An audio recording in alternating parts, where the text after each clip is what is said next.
Hello दोस्तों, आज हम इस वीडियो में नॉमिनेशन के बारे में बातें करेंगे, जिसको आम भाषा में बारिश बनाना कहते हैं। यह एक बहुत ही इम्पोर्टेंट टॉपिक है। तो हमारा आप लोगों से अनुरोध है कि प्लीज़ मेरे वीडियो को लाइक, शेयर और सब्सक्राइब कीजिए और इस वीडियो को अंत तक जरूर देखिए। तो चलिए बिना देर किए हुए नॉमिनेशन के बारे में बातें करते हैं कि इसकी क्या खास बात है। इसकी खास बात यह है कि अगर हमारे खाते में नॉमिनी नहीं है, मान लेते हैं कि अगर हमारे कोई पेरेंट हैं, वह कोई पॉलिसी ले रखे हैं या बचत खाता खुलवा रखे हैं या पोस्ट ऑफिस में कोई खाते हैं और उनके खाते में नॉमिनेशन नहीं है और अचानक उनकी मृत्यु हो जाती है, तो जब हम उस पैसे को क्लेम करने जाते हैं तो जो बैंक अधिकारी या पोस्ट ऑफिस अधिकारी या इंश्योरेंस वाले हैं वो हमें एक लंबी कानूनी प्रक्रिया बताते हैं, जो कि उस समय मान लेते हैं उस समय एक दुर्घटना ऐसे कुछ हुआ और उस समय ऐसी प्रक्रिया से खुद अपने पैसे लेने में इतनी समस्या आती हैं, तो ये एक बहुत ही समस्या क्रिएट हो जाती है। तो हम इस समस्या से कैसे निजात पाएँ, ये हमें सतर्क और सावधान और नॉमिनेशन अपने खाते में कराए रहना चाहिए।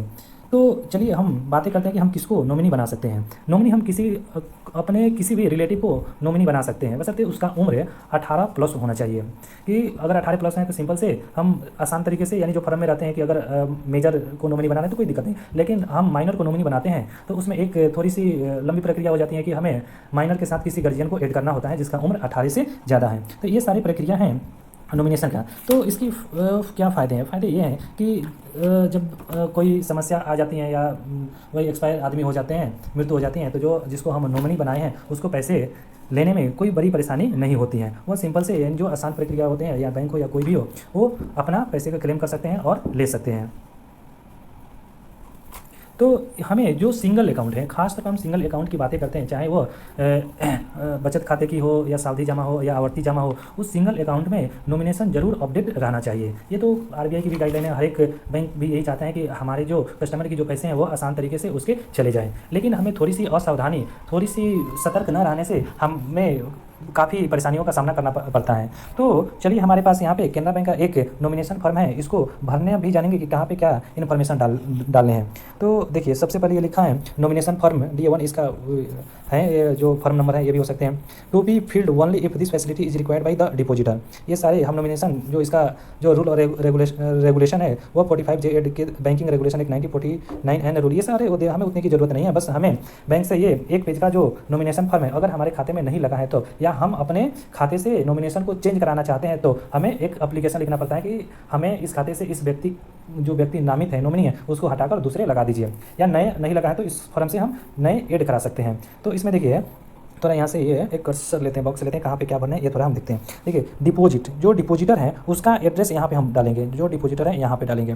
तो जो हमारा अकाउंट नंबर है यहाँ पे हम ले लेते हैं, जो हमारा अकाउंट नंबर है यहाँ पे डाल देंगे। फिर जो नाम है हम यहाँ पे डाल देंगे, किस प्रकार का ये अकाउंट है, जैसे मान लेते हैं कि बचत खाते हैं तो बचत खाते डाल देंगे, रेकरिंग डिपॉजिट है तो रेकरिंग डिपॉजिट डाल देंगे, या कोई अदर इन्फॉर्मेशन आप डालना चाहते हैं स्पेशल में तो यहाँ पे आप डाल सकते हैं, अदरवाइज इसको स्किप करके चले जा सकते हैं। कुछ ज़्यादा इन्फॉर्मेशन भरना नहीं है, बस यहाँ पे नॉमिनी का इन्फॉर्मेशन जरूरी है। हम ज़्यादा से ज़्यादा ये कोशिश करेंगे कि जो नॉमिनी के जो एड्रेस ID प्रूफ में नाम है वही यहाँ पे हम डालने की कोशिश करें।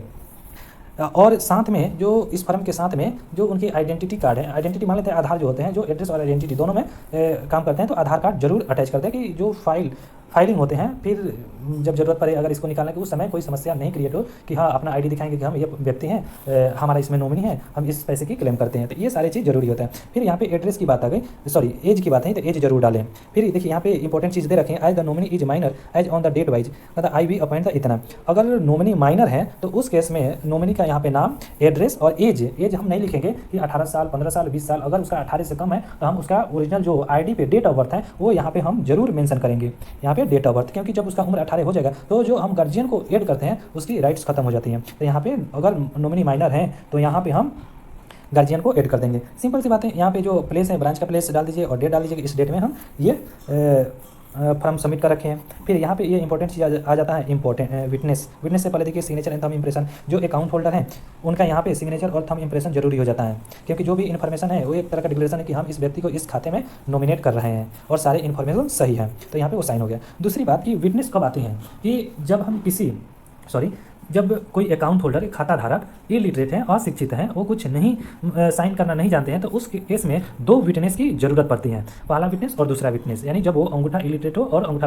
लगाता हो। इसका ये हुआ कि हम ये दो व्यक्ति विटनेस यानी विटनेस देंगे कि जिसको ये नॉमिनी अपॉइंट कर रहे हैं वो सही है। तो सिंपल से जहाँ पे आप खाता है वहाँ पे किसी और जो जानकार है, किसी और व्यक्ति का खाता है, उनका नाम और नाम, सिग्नेचर और एड्रेस, ज़्यादा से ज़्यादा खाता नंबर ले लीजिए, बस यही काफ़ी रहते हैं। तो ये चीज़ ज़रूरी हो जाते हैं यहाँ पे 2 विटनेस कराना, यहाँ पे यानी और यहाँ पे विटनेस कराना ज़रूरी हो जाता है। फिर ये नीचे जो बैंक अधिकारी है उनका स्टाम्प और साइन रहता है, और यहाँ पे जो सुपरवाइजर जो होते हैं उनका ये रहता है कि ये क्या करते हैं, ये सुपरवाइजर का भी साइन होता है और ब्रांच अधिकारी का भी यहाँ पे साइन होते हैं। तो ये इंपॉर्टेंट चीज़ है। तो ओवरऑल हमारा ये कहना है कि आपके पास जो भी अकाउंट है किसी भी तरह के, उसमें नॉमिनेशन जरूर अपडेट कराइए, नहीं तो समय का कोई पता नहीं रहता है कि कब क्या हो जाए। उसके बाद की प्रक्रिया बहुत लंबी हो जाती है और पजल हो जाती है, क्योंकि हम रोज़ ये काम कर रहे हैं, रोज़ पता चलता है कि लोगों का क्या क्या परेशानी झेलना पड़ता है। क्योंकि जब पैसे की ज़रूरत होती है और पैसे नहीं मिलते हैं तो बहुत दुख होता है कि देखिए हमारा ही पैसे हमें नहीं मिल रहा है। तो हम आशा करते हैं कि जो हम ये सारे इन्फॉर्मेशन आप लोगों को अच्छा लगा होगा, तो प्लीज़ मेरे वीडियो को लाइक, शेयर और सब्सक्राइब जरूर कीजिए। Okay, thank you.